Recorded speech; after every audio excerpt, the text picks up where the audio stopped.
บ้านเมืองพร้อมกระเทืองไว้ดังแต่ก่อนแน่นอนเนื้อและเลือดที่ไทย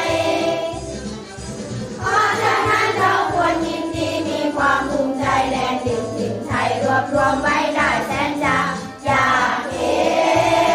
นอยากแค่เคยปูแดนไว้อย่างบากบั่นก่อนนั้นเคยแตกสานสร้างเส้นแม้กระทั่งที่รวมใจด้วยการคนไทยร่มเย็นบัดนี้ไทยดีเด่นลมเย็นสมสุขเรื่อยมา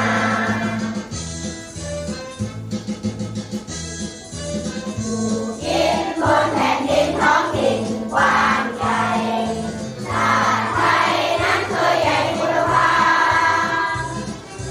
ทุกชาติเราดูธงไทยใจจงปรีดาว่าไทยอยู่มาด้วยความผาสุกถาวรสดใส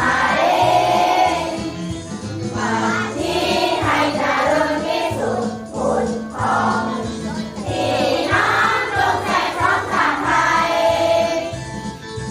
รักษาไว้มั่นคงเถิดธงไม่ร่มไม่ลิ่นไกล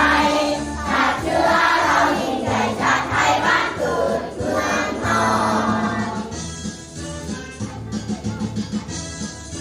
อยู่กิน